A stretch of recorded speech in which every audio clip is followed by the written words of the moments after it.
우리 가운데 임하셔서 하나님의 말씀이 우리 귀에 들리게 해주시고 하나님의 말씀이 우리 삶을 변화시킬 수 있도록 도와주시고 하나님의 말씀을 통해 우리가 하나님을 더 잘 알아갈 수 있도록 복을 내려 주옵소서. 이 시간에 우리가 하나님의 말씀을 펴고 하나님의 말씀을 들으려고 합니다.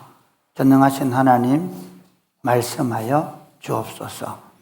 예수님 이름으로 기도드립니다. 아멘.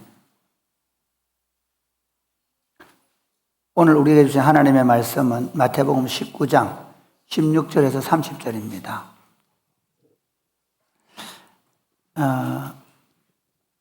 날씨가 저는 지난주까지 추웠기 때문에 겨울 양복을 입고 왔는데 굉장히 덥습니다. 그래서 에어컨을 켰습니다. 다음 주부터 연세대 어른들은 두껍게 입고 오시고 젊은 분들은 얇게 입고 오시고 에어컨을 약간 켤 수도 있다는 생각을 하시고 오시면 좋겠습니다. 그 다음에 제가 오늘 보니까 우리 교회 제일 심각한 문제는 오늘 조금 교인들 적게 왔기 때문에 그렇긴 한데 주차 문제입니다. 그래서 여러분 나중에 돌아가실 때 주변에 한번 빙 둘러보시고 아이들이 없는지를 꼭 살피시고 그리고 반드시 그 차를 드라이브 하기 전에 유리창을 내려서 백을 하시든지 하십시오. 아시겠죠? 교회 오셔서 꼭 지켜주십시오. 그러니까 차를 운전하기 전에 어떻게 하시라고요? 꼭 반드시 유리창을 내리셔서 한번 돌아보시고 시동 켜자마자 유리창 내리고 그리고 정말 조심조심해서 운전을 해주면 좋겠습니다. 제가 제일 걱정하는 게 뭔지 알겠죠? 네. 그리고 운행하시는 분들은 어르신들 죄송하지만 주차장에서 앞으로 봉고차를 주차장 제일 끝에 내줄에 놔두고 왜냐하면 제일 위험한 차가 봉고차입니다. 실제로 우리 조금 좋은 차들은 다 카메라가 있어서 사방이 보이잖아요. 근데 교회차는 뒤가 안 보입니다. 그래서 교회차 운행하실 때 본당 가운데 길을 안 들어오겠습니다. 저쪽 주차장의 길에서 내리셔서, 왜냐하면 사람들이 막 들어오고 있는데 차가 지나가더랍니다. 그리고 막 돌려서 어디는 우리 쓰레기장에 있는 그곳에서 봉고차를 내려댈 수 있도록 하고, 그리고 운전자는 어떻게 하냐? 돌려서 그 주차장에서 돌려서 주차장 길에서 어른들이든 성도들을 모시고 가도록 이걸 지금 훈련하셔야 됩니다. 지금 제일 큰 문제는 우리 교회는 아이들이 너무 많기 때문에 사고입니다. 사고를 지켜낼 수 있도록 여러분 지금까지 잘해왔는데 절대로 그렇지 않습니다. 한순간에 실수가 엄청난 위험을 초래할 수 있으니까 교인들이 좀 더 경각심을 가지면 좋겠습니다. 저 혼자 노심초사하는 것 같아요. 심장병 그럴 것 같습니다. 마태복음 19장 제 말씀 이해하시겠죠? 우리 엄마들 잘 생각하셔야 됩니다. 아이들 절대로 그냥 놔두면 안 됩니다. 네. 마태복음 19장 16절부터 어떤 사람이 주께 와서 이르되 선생님이여 내가 무슨 선한 일을 하여야 영생을 얻으리까? 예수께서 이르시되 어찌하여 선한 일을 내게 묻느냐? 선한 일은 오직 한 분이시니라. 내가 생명에 들어가려면 계명들을 지키라. 이르되 어느 계명이 오니까? 예수께서 이르시되 살인하지 말라, 간음하지 말라, 도둑질하지 말라, 거짓 증언하지 말라. 내 부모를 공경하라. 내 이웃을 내 자신과 같이 사랑하라 하신 것이니라. 그 청년이 이르되 이 모든 것을 내가 지켜사온데 아직도 무엇이 부족하니까? 예수께서 이르시되 네가 온전하고자 할진대 가서 내 소유를 팔아 가난한 자들에게 주라. 그리하면 하늘에서 보화가 네게 있으리라.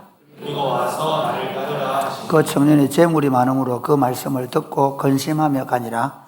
예수께서 제자들에게 이르시되 내가 진실로 너희에게 이르노니 부자는 천국에 들어가기가 어려우니라. 다시 너희에게 말하노니 낙타가 바늘기로 들어가는 것이 부자가 하나님의 나라에 들어가는 것보다 쉬우니라 하시니 제자들이 듣고 몹시 놀라 이르되 그렇다면 누가 구원을 얻을 수 있으리까? 예수께서 그들을 보시며 이르시되 사람으로는 할 수 없으나 하나님으로서는 다 하실 수 있느니라. 이에 베드로가 대답하여 이르되 보소서 우리가 모든 것을 버리고 주를 따랐사온데 그런지 우리가 무엇을 얻으리이까? 예수께서 이르시되 내가 진실로 너희에게 이르노니 세상이 새롭게 되어 인자가 자기 영광의 보좌에 앉을 때에 나를 따르는 너희도 12 보좌에 앉아 이스라엘 12지파를 심판하리라. 또 내 이름을 위하여 집이나 형제나 자매나 부모나 자식이나 전토를 벌인 자마다 여러 배를 받고 또 영생을 상속하리라. 같이 읽겠습니다. 그러나 먼저 된 자라서 나중 되고 나중 된 자라서 먼저 될 자가 많으니라. 아멘. 여러분, 오늘 우리 사회에 사람들의 가장 중요한 문제는 오늘입니다. 오늘 내가 어떻게 사느냐입니다. 사활을 걸고 있습니다. 오늘 내가 좀 더 경제적으로 부자가 되고 성공하고, 오늘 우리 아이들을 좀 더 좋은 대학에 보내서 성공시키고, 오늘입니다. 그래서 미래학자가 그런 얘기합니다. 특별히 한국교회는 2050년이 되면 무신론, 한국 사회는 무신론과 이단의 나라가 될 것이라고 합니다. 그만큼 이미 우리 시대의 젊은이들은 오늘을 어떻게 더 많이 가지고 더 많이 누리고 더 쾌락을 더 많이 누릴 수 있는가에 모든 관심이 있습니다. 여러분 한번 여러분 직장에 나가셔서 동료들과 나누는 대화를 한번 보십시오. 무슨 얘기 하십니까? 죽음을 얘기하십니까? 내세를 얘기하십니까? 꼭 천국이 아니더라도 뭐 다른 종교에서 말하는 어떤 것들을 얘기하십니까? 종교적 관심은 전혀 없습니다. 주식을 했더니, 코인을 했더니, 부동산을 했더니, 아니면 어떤 학원에 보냈더니, 아이가 어떤 학교에 들어갔다느니, 어떤 직장을 가졌다느니, 지금 우리 사회는요, 오늘밖에 없는 것처럼 살고 있습니다. 그럼 묻습니다. 여러분, 인생이 오늘밖에 없습니까? 지금 여기밖에 없습니까? 거기에는 한몫한 게 뭐냐면 의학의 발전입니다. 실제로 불과 100년 전의 조선사회 또는 200~300년 전의 서구사회도 동일했습니다. 아니, 병 걸리면 죽었습니다. 병 들면 왕도 귀족도 없었습니다. 그냥 병 들면 죽었습니다. 그때 그들의 관심은 오늘이 아니라 내세였습니다. 지금 우리는 의료가 발전했고 그리고 물질이 풍요해지면서 우리는 철저하게 내세가 아니라 오늘 여기에 관심을 가지고 사는, 여기에만 집중해서 사는 존재가 되었습니다. 사랑하는 여러분, 왜 우리가 그리스도를 믿고 그분을 따르고 있습니까? 단지 오늘 때문입니까? 아니지 않습니까? 우리는 영생과 영원을 믿는 사람들입니다. 아멘입니까? 우리는 영생을 누리면서 영원을 준비하면서 사는 사람입니다.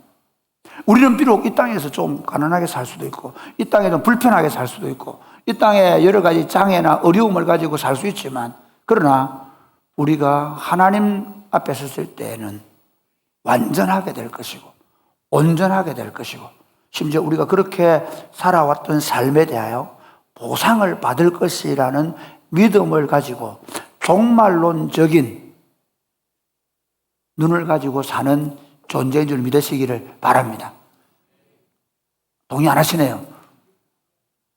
사실은 오늘날 재밌는 건요, 교회 외에는 이런 얘기를 들을 데가 없을 만큼 지금 우리는 굉장히 영생에 대해서, 내세에 대해서 관심이 없는 사회에 살고 있습니다.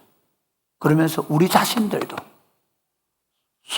서서히 교회 구성원들도 예수 믿는 사람들도 오늘에 매몰되어 가고 있습니다. 이런 세상에서 오늘 이 성경 읽은 성경의 주인공 이 청년의 질문은 우리에게 시사하는 바가 큽니다. 이 사람은 부자였습니다. 그럼에도 불구하고 예수님, 어떻게 하면 영생을 얻겠습니까? 하는 질문을 합니다. 오늘 예수님과 그 청년과의 대화, 그리고 예수님과 그 청년이 떠나고 나서 그 제자들과의 대화를 통해서 우리는 어떻게 영생을 얻고 영생을 누리게 되며 영원한 삶을 선물로 받게 될 것인가에 대해서 말씀을 나누고자 합니다. 좀 더 본문을 한번 살펴보면요, 본문은 이렇게 시작합니다. 우리 16절 말씀 보겠습니다. 16절 시작. 주께 와서 이르되 선생님이여 내가 무슨 선한 일을 하여야 영생을 얻으리까? 어떤 사람이 주님께 왔습니다. 이 어떤 사람이 어떤 사람일까요? 마태복음을 좀 더 보면요, 이렇게 되어 있습니다. 마태복음 19장 20절 그 시작. 그 청년이라고 합니다. 여러분, 우리 어른들이 묻겠습니다. 돈 100억이 낫습니까? 젊음이 낫습니까? 예? 제가 군대 제대할 때 병장이었습니다. 그런데 육군 중령께서 이렇게 말했습니다. 야, 내 계급장하고 네 젊음하고 바꾸고 싶다. 그 말이 이해가 잘 안 갔습니다. 오씨, 우리는 대대장이 오면 쫄고 숨고 막 그랬잖아요. 그런데 그게 무슨 말일까? 그런데 서서히 요즘 실감합니다. 젊은 게 좋구나. 아프지도 않고, 예, 뭐든지 해놓을 수 있는 기회가 있고, 예, 심지어 축구를 하다가도요, 죄송합니다. 젊은 것들하고 보시면 아파 죽겠습니다. 자기들은 고쳤는가 그러면 왜 그러십니까? 그러는데 저는 죽겠습니다.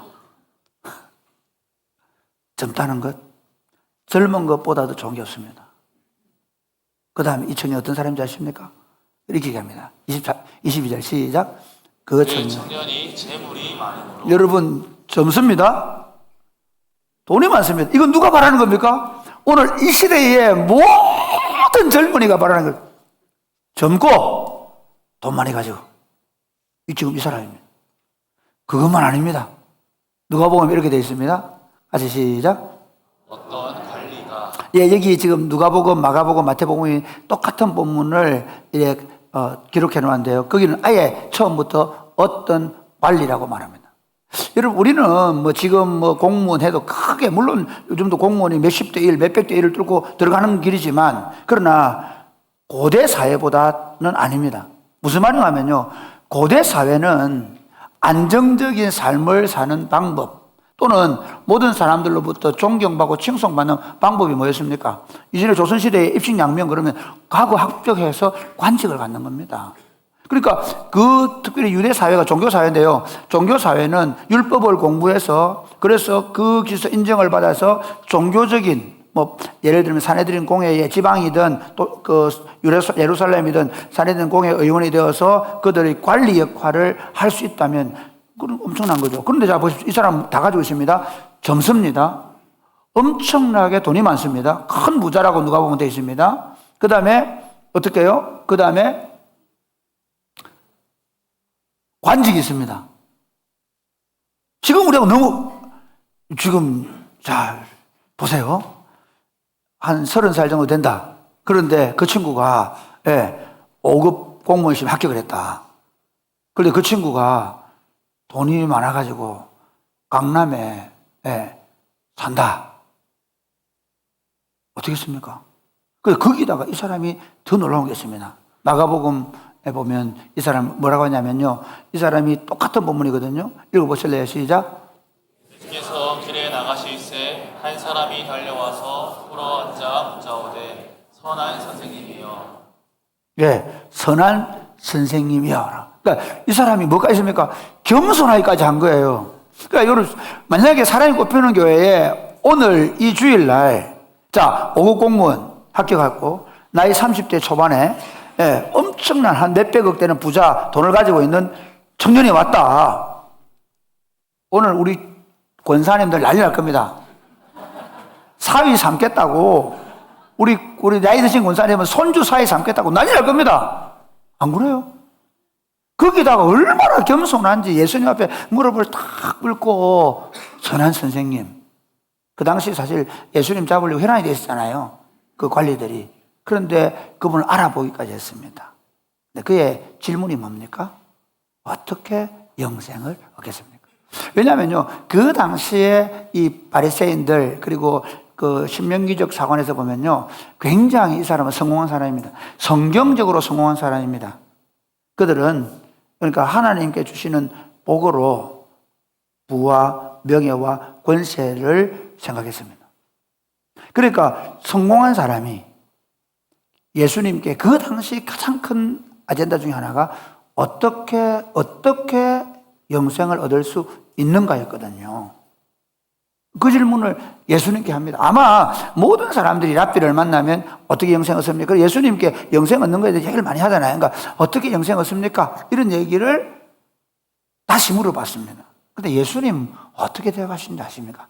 예수님은 아주 조금 냉정하십니다. 뭐라고 하시는가? 이렇게 얘기합니다. 한번 볼까요? 17절 시작. 예수께서 이르시되 어찌하여 선한 일을 내게 묻느냐? 선한 이는 한 분뿐이시니라. 여러분 여기 이래 한번 두십시오. 선한 일을 내게 묻느냐? 선한 일은 오직 한 분뿐이시다. 어찌하여 내한테 선한 일을 묻느냐? 말이 됩니까? 안 됩니까? 안 되죠. 선한 일은 한 분뿐이다. 이게 더 말이 안 됩니다. 이게 무슨 말이에요? 예수님은 그러면 선한 분이 아니란 말입니까? 그렇게 볼 수 있겠죠. 이 문맥상으로 보면. 그런데 예수님은 실제로 여기서 언론 플레이를 하시는 겁니다. 네가 나를 선한 선생님이라고 얘기했니? 그래서 나에게 선에 대해서 물어서 그 대답을 해줄 수 있는 선한 선생님은 세상에 없어. 니고데모가 예수님께 찾아왔을 때 예수님 하나님이 보내신 분이 맞습니다. 그 말은 선지자나 뭐 그런 분의 뜻이거든요. 그러니까 니고데모에게 니고데모야 눈 똑바로 떠라. 너 구원받지 못하면 거듭나지 못하면 하나님 나라가 안 보여. 그래 너 못 보고 있어 그 말이. 예수님이 그 말한 거예요. 너희가 묻는 어떤 선한 선생님도 이 영생에 대해서 말해줄 수 없어. 무슨 말이냐? 자기의 견해는 말해줄 수 있어요. 신명기에 의하면, 창세기에 의하면 자기 나름대로 네가 지금까지 많은 선생님들이 물었을 거야. 선한 분이 누구냐? 영생이 뭐냐? 물었을 거야. 그래서 나한테도 물어보는 거지. 그런데 내가 선한 선생님으로서 줄 수 있는 답은 없어. 예수님은 그렇게 말씀하시는 거예요. 그럼 나를 뭘로 바라고요? 나는 선한 선생님이 아니라 선한 일을 말할 수 있는 그 한 분이라는 의미예요. 아멘입니까? 어찌하여 나에게 선한 일을 묻느냐? 선한 이는 한 분뿐이시다. 그래 놓고 나 말 못해. 그러면 그분은 아닌 거잖아요. 근데 말을 하세요. 내가 생명에 들어가는 계명을 지켜라. 그러니까 선한 이는 한 분뿐이시다 해놔놓고 그 다음에 그 답을 말씀하시지 않으면 그분은 선한 일을 말씀할 수 없는 분이잖아요. 그분은 영생에 대해서 말씀할 수 없는 분이잖아요. 그런데 선한 분은 한 분이시다. 그분에게 영생이 있다. 그분에게 영생에 대해 물을 수 있다라고 말씀하신 다음에 제 그 뒤에 복선이 깔려 있는 거예요. 네가 생명을 얻으려고 하면 영생을 들어가려고 하면 계명을 지키라 그러면. 그러니까 이렇게 대답합니다. 18절 말씀 시작. 이르되 어느 계명이오니까 예수께서 이르시되 여기 청년이는 제가 넣어놓은 겁니다. 청년이 이렇게 말합니다. 그럼 어느 계명입니까? 이제 왜냐하면 이 사람은 꽤 익숙합니다. 여러분 그 예수님께 와서 계속 물었던 질문들 가운데 어떻게 영생을 얻겠습니까? 내 이웃은 누굽니까? 뭐 이런 얘기를 다른 분 자꾸 물어보잖아요. 그거와 똑같은 얘기입니다. 그런 맥락에서 보면요, 이들의 관심은 그럼 어떻게 계명을 지켜서 구원을 얻는가, 영생을 얻는가, 그게 익숙해 있습니다. 그래서 예수님이 던집니다. 뭐라고요? 이렇게 얘기합니다. 살인하지 말아라, 간음하지 말아라, 도둑질하지 말아라, 거짓 증언하지 말아라, 내 부모를 공경하라, 내 이웃을 내 생에 사랑하라. 이게 어느 계명이죠? 5계명부터 9계명까지 나오는 하나님과 사람의 관계가 아니라 이웃과의 관계에 대해서 예수님 먼저 말씀하십니다. 너 계명 잘 지키고 있니? 묻습니다. 그러니까 어떻게 해야 합니까? 시작. 그 청년이 이르되 이 모든 것을 내가 지키었사온데 아직도 무엇이 부족하니? 청년은 아주 자신 있습니다. 저 잘 지키고 있습니다. 여러분, 이 청년은요, 이제 내가 구원에 가까이 오고 있구나. 내가 영생을 누릴 수 있는 존재가 되겠구나. 자기는 진짜 궁금한 거, 이거는 그냥 예수님 시험한 게 아닙니다. 진짜 이 사람은요, 영생이 궁금한 사람입니다. 진짜 이 사람은 구원이 궁금한 사람입니다. 아니, 참 대단하지 않습니까? 젊음도 있고, 부도 있고, 명예도 있고, 그런데 이 모든 것 위에 영생을 어떻게 얻을 것인가 하는 질문으로 살아왔는데 드디어 이분이 지금 나에게 영생에 가까워지는 말씀을 하는 거예요. 너 계명 지켰니? 예! 지켰습니다. 야, 이제 드디어 그러면 이제 너는 영생에 가깝다. 너 영생을 얻겠다. 라고 말씀하실 것 같았죠? 예수님 뭐라고 하십니까? 이렇게 말씀하십니다. 자, 21절 시작. 예수께서 이르시되 내가 온전하고자 할진대 가서 내 소유를 팔아 가난한 자들에게 주라. 그리하면 하늘에서 보화가 내게 있으리라. 그리고 와서 나를 따르라 하시니. 여러분, 자기는 영생에 가깝다고 생각하고 예, 제가 잘 지켰습니다. 이제 그럼 뭐가 더 필요합니까? 내가 조금만 더 하면 됩니까? 그에게 내가 조금만 더 잘할 수 있는 게 뭐가 있을까요? 그렇게 물은 거예요. 그런데 예수님은 아주 딴 얘기합니다. 그런데 진짜 네가 온전하고자 하면 너 재물을 팔아서 가난한 자에게 나누어 줘라. 오늘 여러분 재산이 좀 많은 분들은 이 설교가 굉장히 힘드시겠는데요. 이거 오늘 이거 다 팔아야 되는 거 아이가? 이거 오늘 목사님이 내보고 이거 다 헌금해라고 하는 거 얘기 설교가 아니겠나? 걱정하지 않으셔야 됩니다. 사실 목사가 헌금을 강요하면 절대로 안 됩니다. 그리고 여러분이 이 설교를 듣고 굳이 여러분 아파트를 다 지금 아파트 팔아도 남는 거 없겠지만 아직 갚을 빚이 많아서 그러니까 소용없습니다. 그거. 어쨌든 여러분 이거 아파트 팔아야 되는 거 아닌가? 이거 내가 좀 이번에 어디 좀 넣어놨는데 이거 본드 좀 요즘 또 내리고 있긴 했지만 어쨌든 뭐 좀 이거 고민되는데 이런 생각 할 수 있을 겁니다. 아닙니다. 그 얘기 아닙니다. 저도 사실은 이 가장 큰 숙제 예수님이 이 청년에게 하시는 얘기입니다. 너희가 계명들을 잘 지켰다고. 그런데 자 5계명부터 9계명까지 내용은 이웃들 관계죠. 예수님이 아예 일부러 이렇게 한 겁니다. 일부러 5계명부터 9계명까지 얘기한 거예요. 1계명이 뭐죠? 네 앞에 다른 신을 두면 안 된다. 지금 이 청년의 문제는 뭡니까? 교회도 요즘 우리식으로 하면 교회도 잘 다닙니다. 점수입니다. 공부도 잘합니다. 예, 출세도 했습니다. 돈도 많습니다. 거기다가 겸손하게 막 여러 가지 주님의 교회를 위해 헌신하고 수고를 합니다. 그런데 그의 마음에 뭐가 있다는 겁니까? 너 사실 하나님 아니잖아. 너 돈이잖아. 1번, 2번 문제입니다. 1번이 뭐냐는 겁니다. 1번이 뭐냐는 거예요. 욥에게 그렇게 마귀가 얘기하잖아요. 뭐 다 뺏어가도 그 하나님을 섬기니까 그럼 몸을 쳐보십시오 하죠. 그러니까 다 욥의 시험이 그겁니다. 1번이면 욥은 하나님이었죠. 주신 자도 여호와시오 취하신 자도 여호와시오니 여호와의 이름을 위 송축을 받을지로다. 지금 이 부자 청년은 남들이 볼 때는 굉장히 멋있는 남자였습니다. 굉장히 종교적이었습니다. 그런데 실제로 이 부자 청년의 삶의 가장 큰 문제는 하나님이 아니라 재물이 그의 하나님이었습니다. 예수님 그 말씀하세요. 너 하나님하고 재물을 바꾸고 있는데 그 하나님과 재물을 바꿔야 돼. 실제로 만약에 그렇지 않다면 이렇게 얘기했어요. 그럼 예수님 어디다가 이 재물을 바칠까? 이렇게 해야 되는데 어떻게 합니까? 이 청년이 어떻게 하죠? 자, 한번 볼까? 22절 시작. 그 청년이 재물이 많음으로 이 말씀을 듣고 근심하며 가니라. 네, 여러분 이 청년이 재물이 많음으로 그 말씀을 듣고 근심하며 돌아갔다. 이렇게 말합니다. 그러니까 자, 여기서 예수님이 이제 부연하십니다. 23절부터 보겠습니다. 3절 4절 시작. 예수께서 제자들에게 이르시되 내가 진실로 너희에게 이르노니 부자는 천국에 들어가기가 어려우니라. 다시 너희에게 말하노니 낙타가 바늘 귀로 들어가는 것이 부자가 하나님의 나라에 들어가는 것보다 쉬우니라 하시니. 여러분 예수님은 딱 잘라놓고 합니다. 부자가 천국 들어가는 것이 낙타가 바늘귀로 들어가는 것보다 어렵다고는 거의 불가능하다는 얘기죠. 그렇죠. 또 부자들이 걱정해요. 우리 요즘 나무 파시가 돈도 좀 생겼는데 천국 달 어려운 거예요. 부자 그러면 여러분 한번 생각해 보세요. 저 강남에 교회 다니는 저 장로님들 권사님들 다 지옥 간단 말입니까? 100억 이상 되는 분들은 다 천국 못 들어간단 말입니까? 아닙니다. 부가 있을 때 그 부를 신으로 섬기지 않을 장사가 없는 겁니다. 이게 여러분, 자녀가 공부를 좀 잘하면 그 자녀를 성공시켜서 그 자녀에게 뭔가 혜택을 받겠다 생각하고 그 자녀를 우상처럼 떠발짓지 않습니까? 저도 요즘 제 마음을 빼는 친구가 하나 있습니다.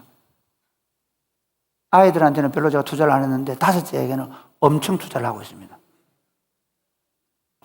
진짜 기도를 그래 합니다. 주님, 혹시 우리 인이가 제 우상이 아닙니까? 이거 진짜입니다.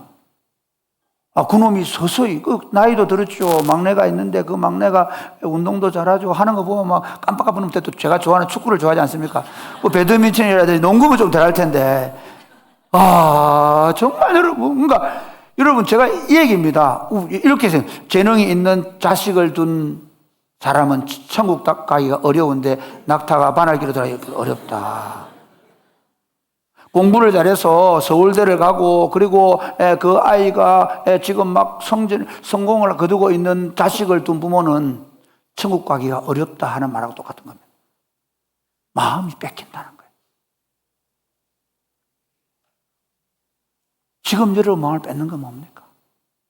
이거 절대로 못나 하는 게 있습니다. 그 얘기하는 겁니다. 그러니까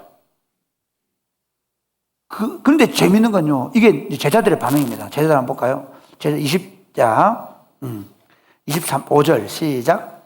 제자들이 듣고 몹시 놀라 이르되 그렇다면 누가 구원을 얻을 수 있을까? 이게 정말 재밌는 건데요. 왜 제자들은 몹시 놀랐을까요? 그럼 부자가 천국에 오르면 우리는 가난한 애가 될 거야. 이렇게 생각할 수 있잖아요. 근데 아닙니다.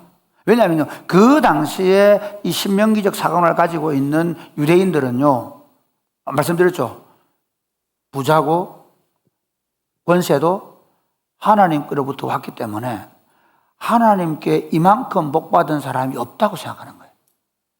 지금 이 청년은 종교적으로 그 당시에 그 유대인들이 가지고 있는 신앙으로는 이만큼 하나님으로부터 복을 받은 사람이 없다는 거예요. 이 사람이 천국 못 들어가면 누가 들어가냐? 예수님은 의도적으로 어떻게 보면요, 이 부자에 대한 얘기를 하시면서 그들이 절망하게 만듭니다. 그럼 누가 천국 갈 수 있단 말입니까? 누가 영생을 얻을 수 있단 말입니까? 이래 묻습니다. 그때 예수님 뭐라고 하십니까? 한번 보실까요? 시작. 사람으로는 할 수 없으나 하나님으로서는 다 하실 수 있느니라. 예, 사람으로는 할 수 없지만 하나님을 한다. 자, 여기서 중요합니다. 이제는 예수님이 부자 얘기를 안 하십니다. 그렇죠? 천국은 어떤 공로로 갈 수 있는 게 아니라는 겁니다. 천국은 어떤 노력이나 수고로 얻어지는 게 아니라는 겁니다. 영생은 하나님만이 줄 수 있는 선물이라는 겁니다. 아멘입니까? 그래서 예수님이 처음부터 시작하실 때 누가 선한 얘기를 묻냐, 누가 선한 것에 대해 답해 줄 수 있냐? 없다.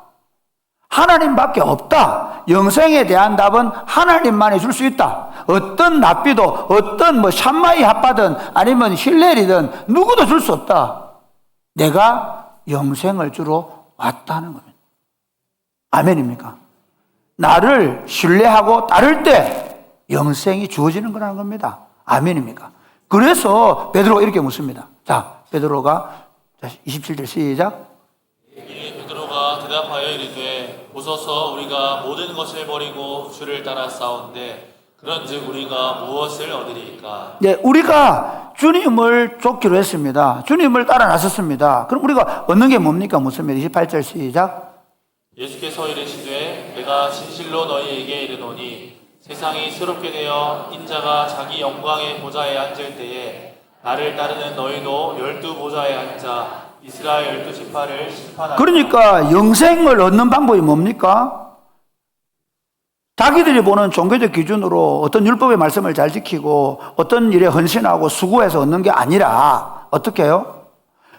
그리스도를, 예수님을 왕으로 구세주로 받아들이고 그 주님을 따르는 삶을 사는 사람에게 주시는 하나님의 선물이라는 것입니다. 아멘입니까? 그러면서 29절 30절 한번 보실래요? 시작. 또 내 이름을 위하여 집이나 형제나 자매나 부모나 자식이나 전토를 벌인 자마다 여러 배를 받고 또 영생을 상속하리라. 여러분 이 본문을 이 말씀을 버려라. 그러면 여러분 결혼한 사람들 옛날에 고타마 시다르타가 결혼한 왕자잖아요. 그런데 그 보리스 나무에서 수도를 내서 돌을 터득하기 위해서 아내를 버리고 자식을 버리고 보리스 나무에 앉아 있는 것처럼 예수 믿는 사람도 부모나 자식이나 전토를 다 버리라는 말입니까? 예수님도 이렇게 말씀하셨죠. 형제나 부모나 자식을 미워하지 아니하면 내게 합당하지 않다고. 미워해야 돼. 여러분 부부간에 막 미워하셔야 천국 들어간다는 얘기입니까? 그 얘기가 아닙니다. 이 얘기가 뭐냐면요, 1번으로 생각하지 않는다면 그 말이에요. 집이든 재산이든 아내든 1번으로 생각하지 않는다는 것입니다.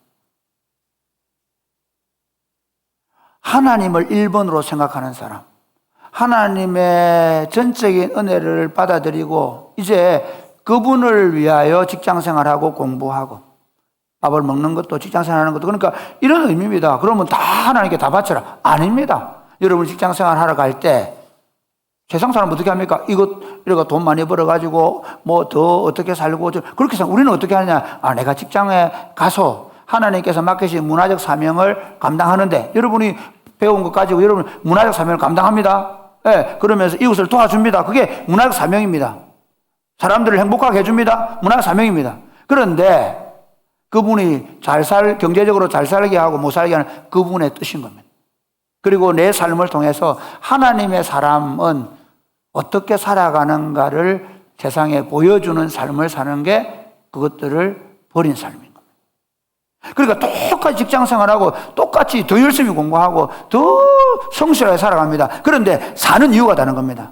더 많이 가지고 이것이 내 힘을 삼기 위해서. 그런 거 있잖아요. 내가 가난하게 살았으니까 이제 내가 좀 부유하게 살면서 있는 놈들 내가 밟고 살겠다. 그런 마음. 아니면 내가 좀 더 떵떵거리고 내 것 가지고 좀 누리며 살겠다. 그런 생각을 한다면 그건 부모나 자식을 의지하고 사는 거예요.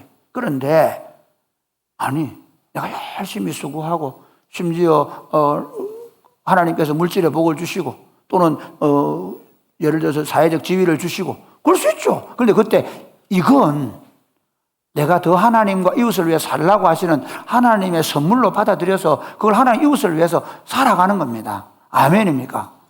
그거 없으면 죽기 때문에 이거 11조 하면 안 돼. 이거 내가 분명히 주님께 드리고 싶었는데 이거는 안 돼. 이거 없으면 나 죽어. 이거 없으면 힘 못 써. 그게 문제인 거죠. 이렇게 얘기합니다. 그렇게 부모나 자식이나 전토를 버린 자는, 그 말은 이제 더 이상 그것을 1번으로 삼고 살지 않는 사람은 하나님이 여러 배를 얻게 하시겠다. 여러 배를 얻는다는 의미는 뭔가 하면요, 이런 겁니다.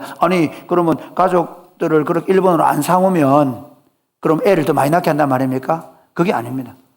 우리가 배운 게 뭡니까? 예수님께서 누가 내 어머니냐, 누가 내 형제냐, 하나님의 뜻을 행하는 너희가 아니냐라고 했죠.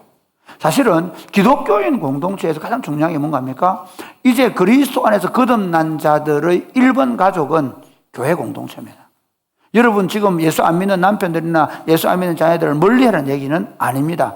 그런데 사실 성경적인 관점은 뭐냐면요, 우리가 교회 안에서 저 김과 박과 저건 내하고 안 친하고 저 사람하고 내하고는 학교가 다르고 지연이 다르고 성이 다르고 그래서 아닙니다. 그리스도 안에 들어오게 되면 모든 사람들이 하늘 가족이 되는 줄 믿으시기를 바랍니다. 이 땅의 인연은, 부모 자식 간의 인연도 이 땅으로 끝날 겁니다. 그러나 우리의 인연은 뭡니까? 우리 만남은 우연이 아니야가 아니라 우리 만남은 영원입니다. 우리는 주님 안에서 영원한 나라를 상속받고 영원한 형제와 자매로 살아가게 될 줄 믿으시기를 바랍니다. 그 관점 안에서 여러분, 그래서 우리 왜 자녀를 왜 기도하는 이유가 뭐냐면요, 그 관점에서 어떻게 부부는 하나님의 하늘 가족이라는 가족 공동체 안에서 부부의 독특한 관계를 맺는 것이고 부모와 자식의 독특한 관계를 맺는 것이고 그리고 사람들과 관계를 맺는 거예요. 분명한 건 하나님이 그것들을 1번으로 생각하지 않으면, 그러니까 그런 거죠. 맞습니다. 내 새끼, 내 남편, 내 거 이거 그러면 끝나는 거예요. 그런데 그걸 하나님의 것으로 여기고 내가 하나님을 중심으로 살면 더 많은 형제들, 가족들을 얻을 수 있다고 말씀합니다. 아멘입니까? 그리고 영생을 상속할 거다. 그런데 정말 재밌는 건요, 30절입니다. 30절 보실래요? 30절 시작. 그러나 먼저 된 자로서 나중되고 나중된 자로서 먼저 된 자가 많으니라. 다음 주 설교를 할 건데요, 맛뱅이 보여줄게요. 우리가 생각할 때, 야, 그 청년, 지금 그 얘기는, 그 청년은 1번입니다. 영생으로 말하면, 그 당시 신명기 사관을 가지고 있는 이 유대 공동체에서는요, 그 청년은 여기서부터 저까지 영생으로 얘기하면 여기 와 있습니다. 그래서 자기도 이제 마지막 오랜 지점이 뭐냐고 지금 예수님께 물어보는 거예요. 자신 있었어요. 근데 예수님은 뭐라고 말씀하시느냐 하면, 먼저 됐다고 생각하는 그가 먼저 되지 않을 거라는 얘기예요. 하나님의 전적인 은혜를 구하는 그가 먼저 될 것이라는 거예요. 자, 이 말씀을 가지고 이제 한번 적용해 볼게요. 첫 번째, 어떻게 영생을 얻습니까? 같이 읽겠습니다. 시작. 내 공로의 성을 쌓으려고 하지 말고 하나님의 은혜를 신뢰해야 합니다. 여러분, 지금 여기서 이 부자 청년이 가지고 있는 생각은 모든 그 당시 유대 사회의 생각이었습니다. 여러분, 참 재밌는 게 복음서를 보실 때 굉장히 주의해 봐야 되는 게 뭔지 아십니까? 아니, 복음서에는요, 좀 제대로 사는 놈들은 다 구원을 잘 못 받는 사람 같아요. 안 그래요? 그 누가복음에도 보면 부자와 나사로 비유해서요, 그 당시 유대적 관점에서 그 부자는 구원 1번입니다. 나사로 그 인간은요, 하나님의 복을 받지 못하고 진짜 저 구렁텅이에 떨어져 가는 인간이었습니다. 그런데 예수님은 오히려 그 나사로는 어떻게 해요? 아브라함의 품에 안겨 있다는 거예요. 이해가 되십니까? 자, 누가 보면 또 삭개오 아시죠? 아니, 여리고성에 사는 삭개오. 삭개오 그 인간은요, 인간도 아니에요. 유대 공동체에 보면. 그런 인간이 그래서 그 인간은요, 헌금도 안 받습니다. 성전에도 못 들어오게 합니다. 하나님의 백성 공동체에서 아예 내쳤습니다. 그래서 아브라함의 후손이 아니라고는, 같은 민족인데, 같은 핏줄인데, 너 하나님의 백성에서 끊어져서 그랬던 사람입니다. 그런데 그 여리고성에 그 많은 사람들 놔두고 예수님은 삭개오의 집에 들어가시고 오늘 이 집에 구원이 이르렀다고 말합니다. 그게 먼저 된 자가 나중되고 나중된 자가 먼저 된다는 얘기예요. 이 중요한 게 뭡니까?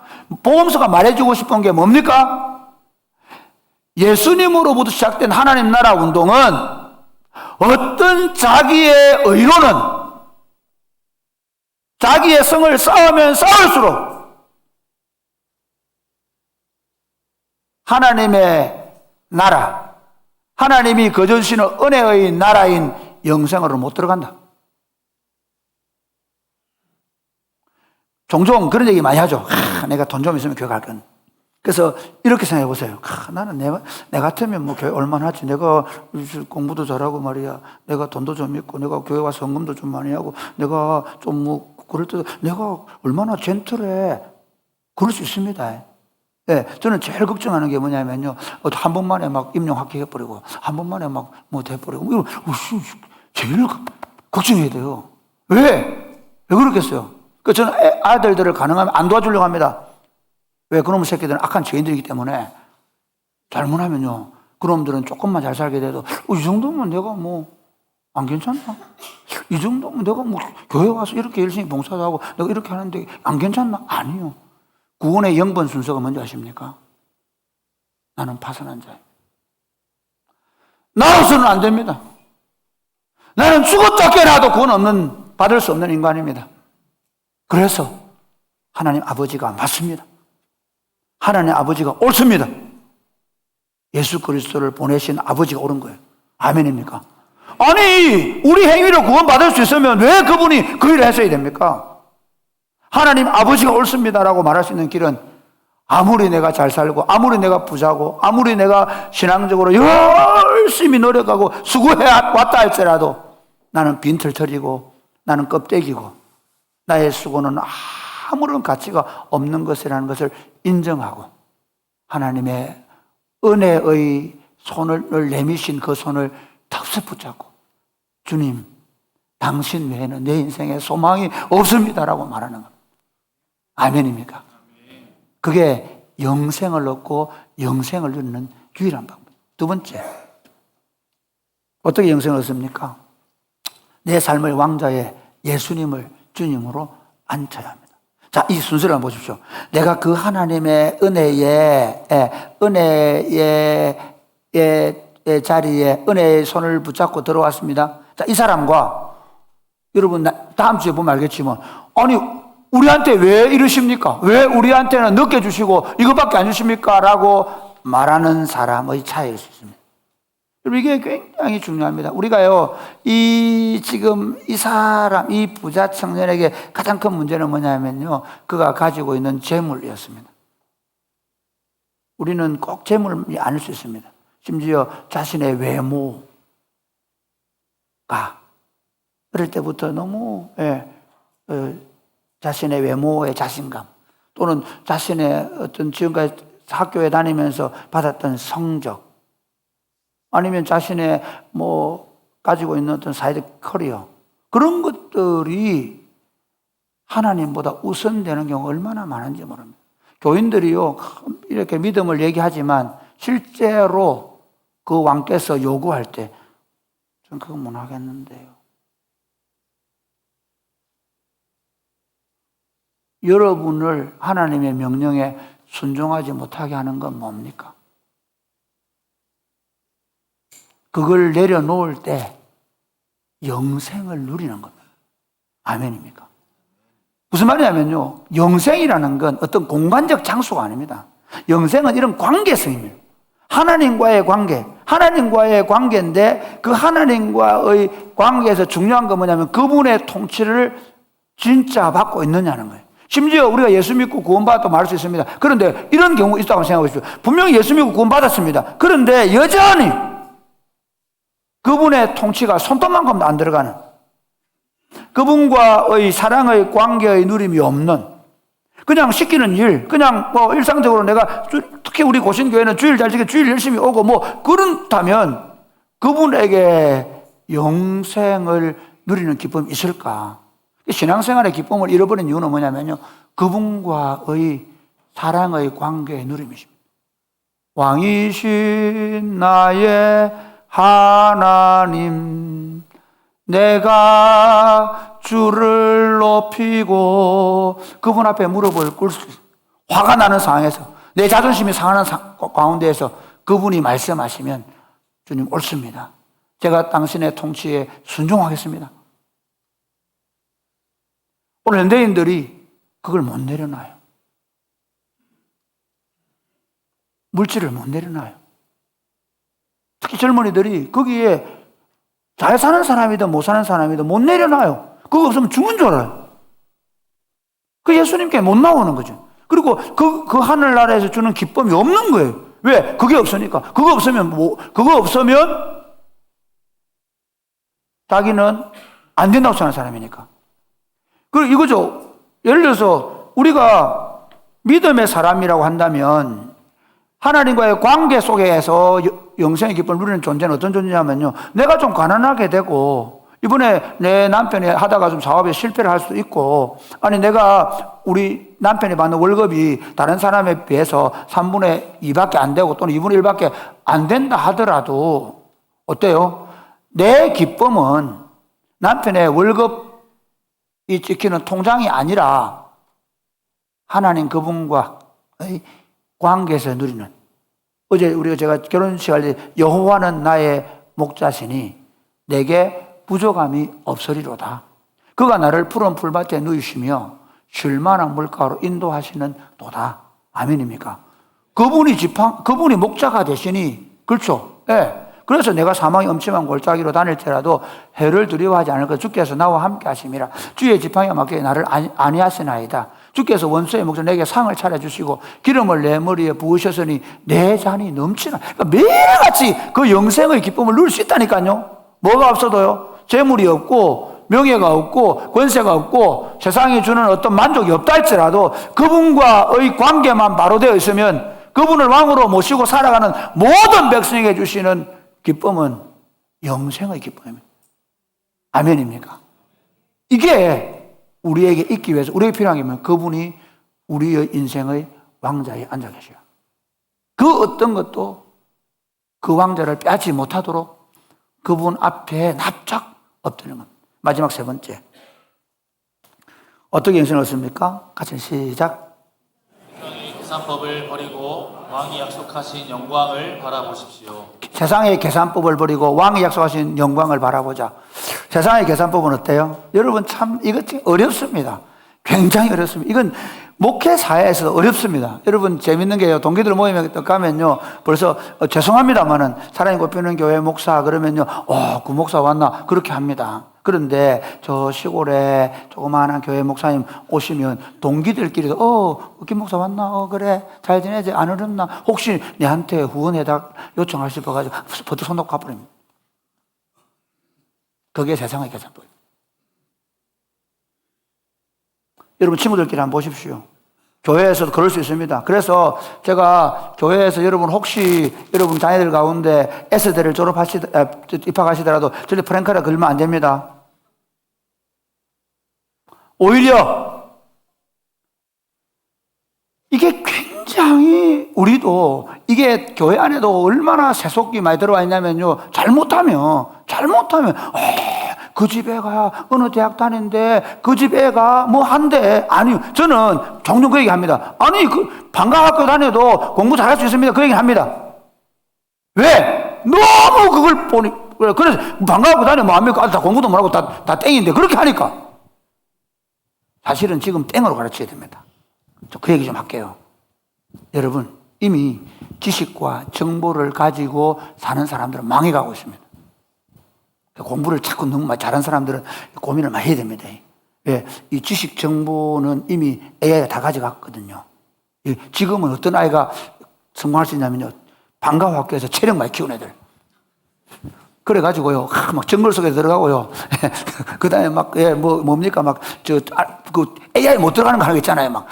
뭐 납땜하고 이런 사람 있잖아요. 막 들어가서 배수가 높고 이런 거 배강공. 좀 이상하게 가나요?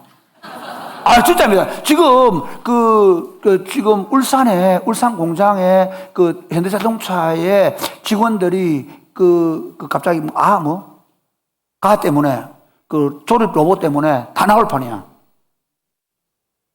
이제는 자동화된 시스템에서는요, 살아남는 길이 뭐냐면요, 일단은 신체 건강해야 돼요. 그래서 여러분, 다른 걸 시키지 말고, 제발 방과학교에 많이 보내가지고, 애들이 진짜 열심히 뛰노게 하십시오. 아시겠죠? 영재교육을 시켜주니 뭐니 해가지고, 그거 하면 할수록 우리나라 영재교육이 실패합니다. 영재교육이라는 거 어떻게 되냐면요, 오히려 그 아이에게 1시간 공부시키고 많이 놀게 해야 됩니다.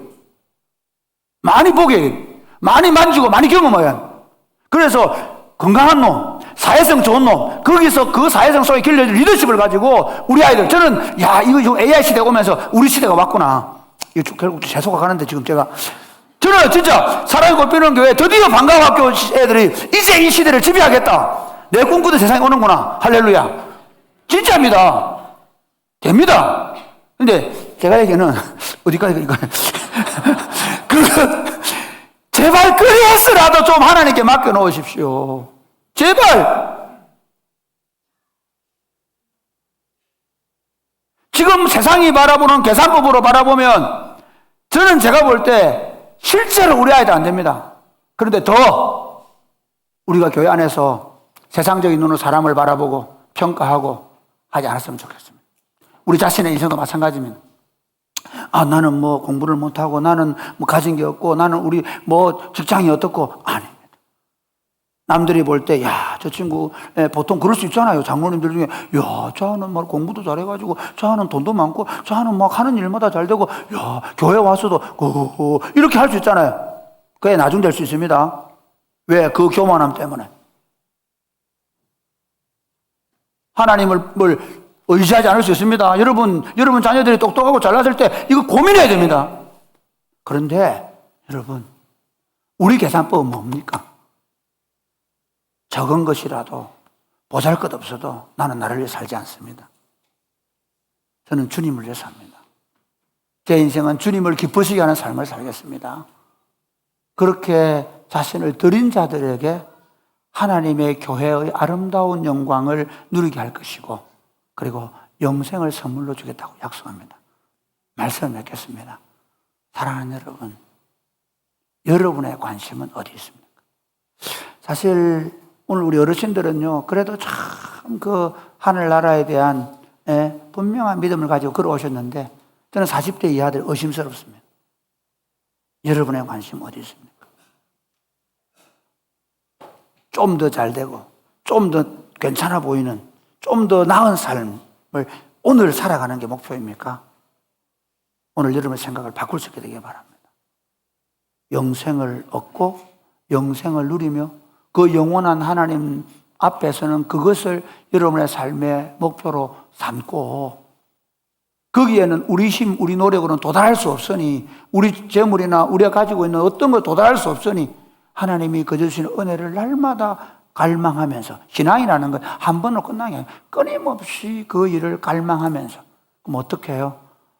은생의 왕자에 내가 앉으려고 할 때마다 끊임없이 나를 쳐서 재물을 앉히려고 할 때마다 자식을 앉히려고 할 때 끊임없이 내려앉혀서 주님 왕이심을 선포하고 그리고 사람들의 평가에 연연하지 말고 주님이 이렇게 착하고 충성된 종아 잘하였도다. 네가 작은 일에 충성했다. 남들이 볼 때는 보잘것없어 보이지만 그 하나님이 기뻐하시는 그 일에 내 인생을 걸고 여러분의 주어진 삶의 자리에서 묵묵하게 살아가는 복된 인생들 되시기를 주님의 이름 축복합니다. 아멘.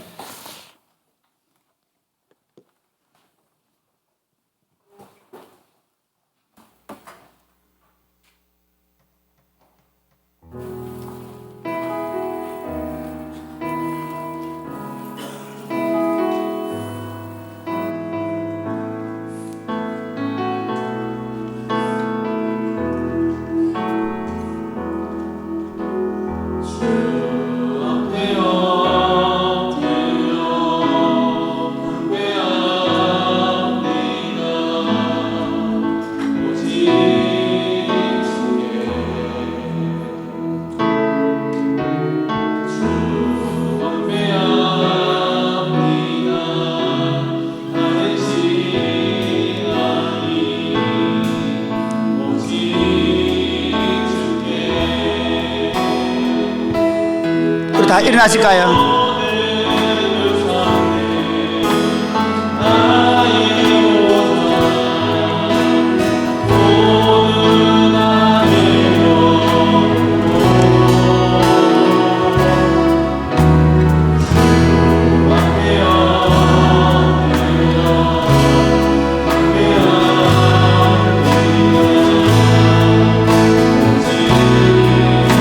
다시 한 번 더 주 앞에 엎드려 경배합니다.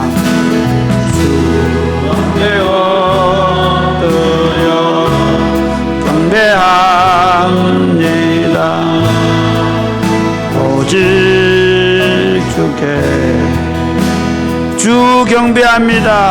주 경배합니다. 다른 신 아니 주께 나의 모든 우상들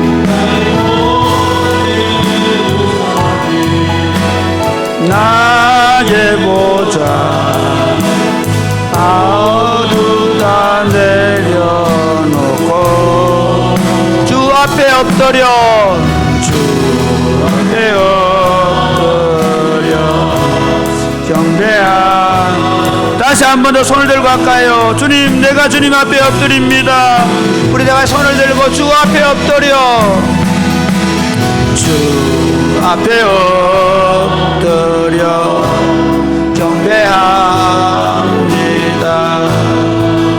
오직 주께 주 경배합니다. 주 경배합니다. 다른 신 아니 오직 주께 나의 모든 우상들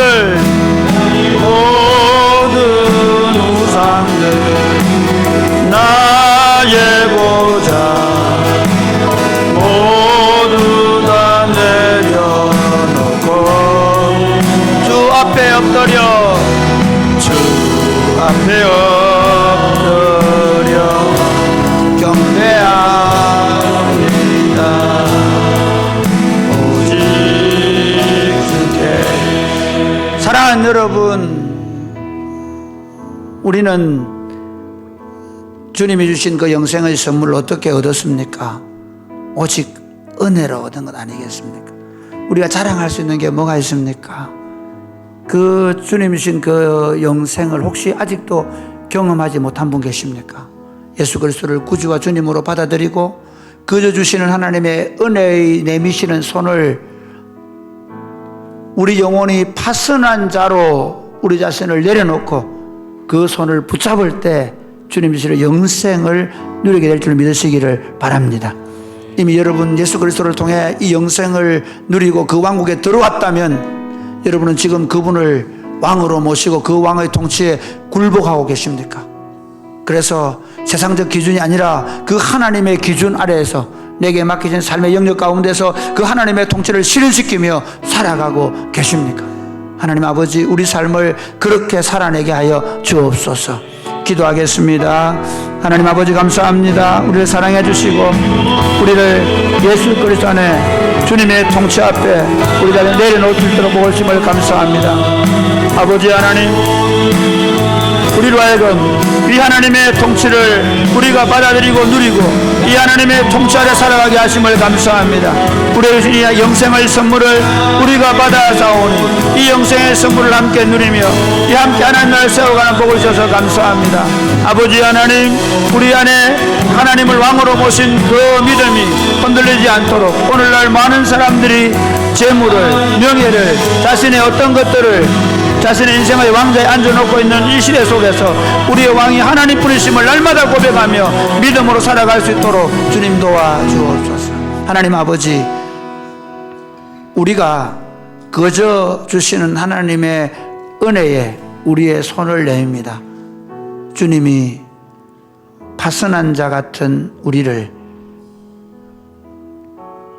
믿음으로 일으켜 세워주셔서 영생을 선물로 허락해 주심을 감사합니다. 오늘 혹시 그 손을 내미는 사랑하는 형제와 자매들이 있다면 주님이 그 손을 붙잡으시고 하나님 주시는 영생의 나라를 누리게 되게 하여 주옵소서. 사랑하는 주님, 이제부터 우리 삶이 우리의 인생의 주인이 우리가 아니라 세상에 있는 어떤 것들이 아니라 왕이신 하나님이 되게 하시고 그리고 세상적 삶의 가치와 기준으로 우리를 보지 말게 하시고 영원하신 하나님 나라의 관점에서 내 삶을 재정립하고 하나님의 나라를 위하여 하나님의 의를 위하여 살아가는 복된 인생이 되게 하여 주옵소서. 예수님 이름으로 기도드립니다. 아멘.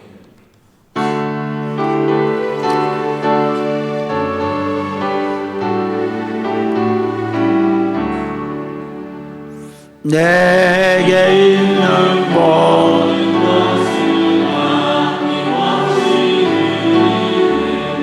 사랑하고 의지하고 수만 나라 살리라.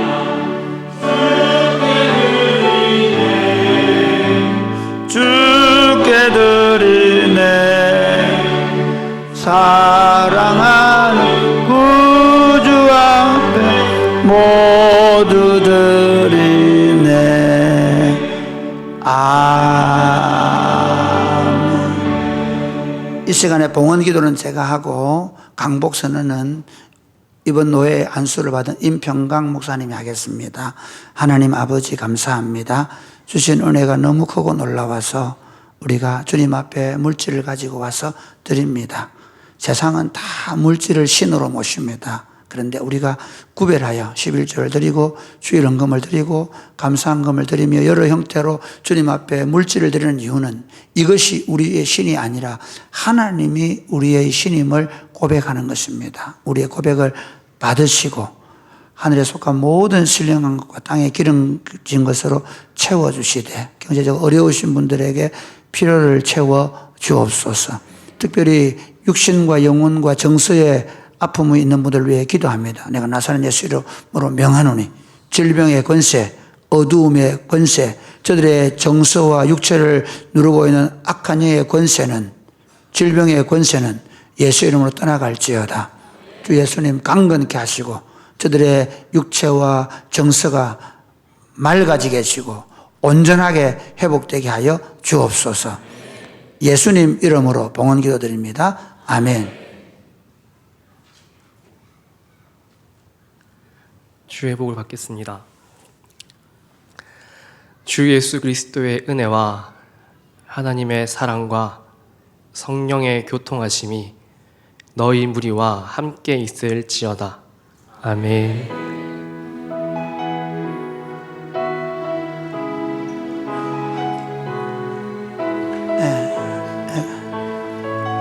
감사합니다.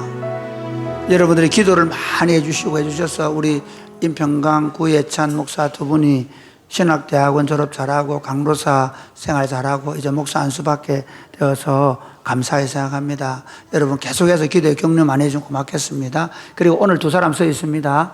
정년재, 이혜진. 정년재는 우리 교회에서 오랫동안 중학교 4학년 때부터 와서 있었고요. 이혜진 자매는 우리 안티폴로에 여행 갔다가 박종윤 형제가 소개해줘가지고 오산에 있는 자매를 여기까지 데리고 왔습니다. 외롭게 하지 마시고 여러분들 만나면 따뜻하게 사랑해 주시면 고맙겠습니다. 오산하고 경산이 너무 멉니다. 축하 박수 보내겠습니다.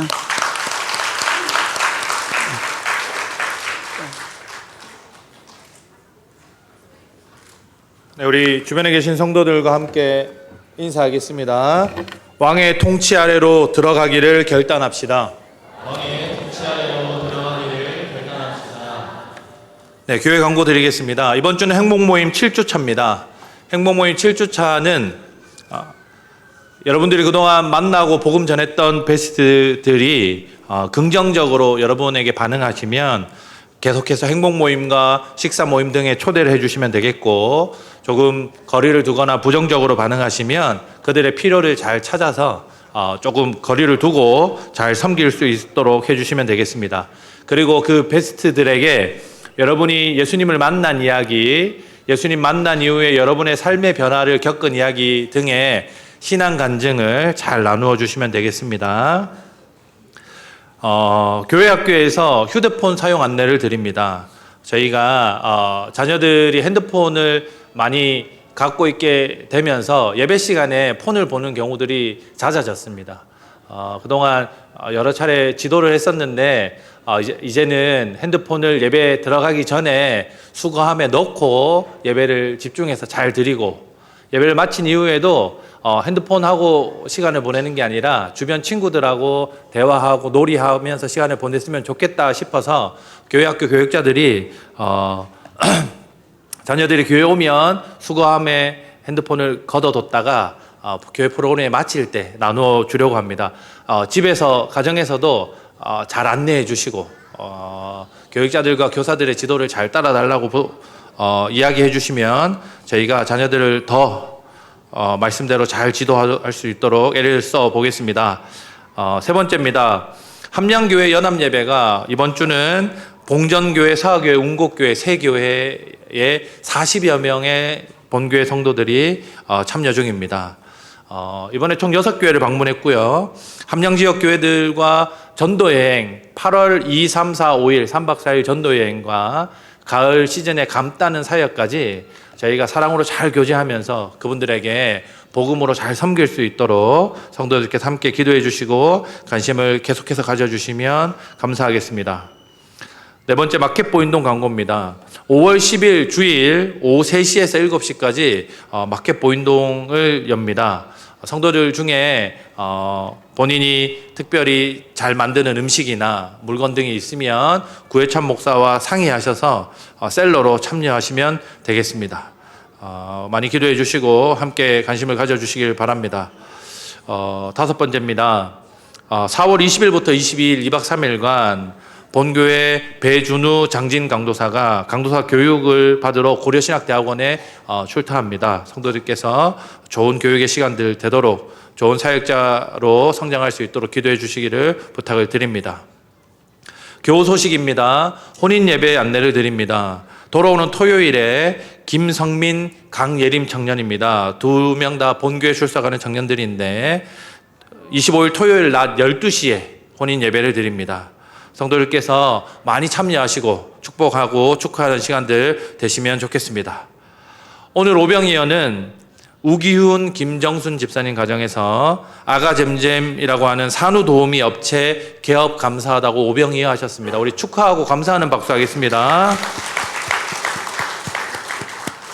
요양원에 계시는 성도들, 입원에 계시는 성도들 위해서 지속적으로 기도해 주시기를 바랍니다. 우리 함께 교제에 찬양하겠습니다.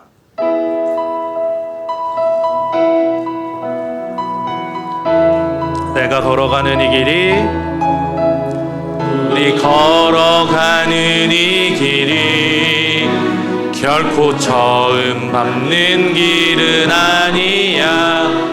수천 년 동안 온 땅 곳곳에서 주님 따른 흔적이 있으니 우리 걸어가는 이 길이 낯설고 두려워 보일지라도 삶의 무게를 뚫고 흘러들어오는 주님 부활의 생명을 봐.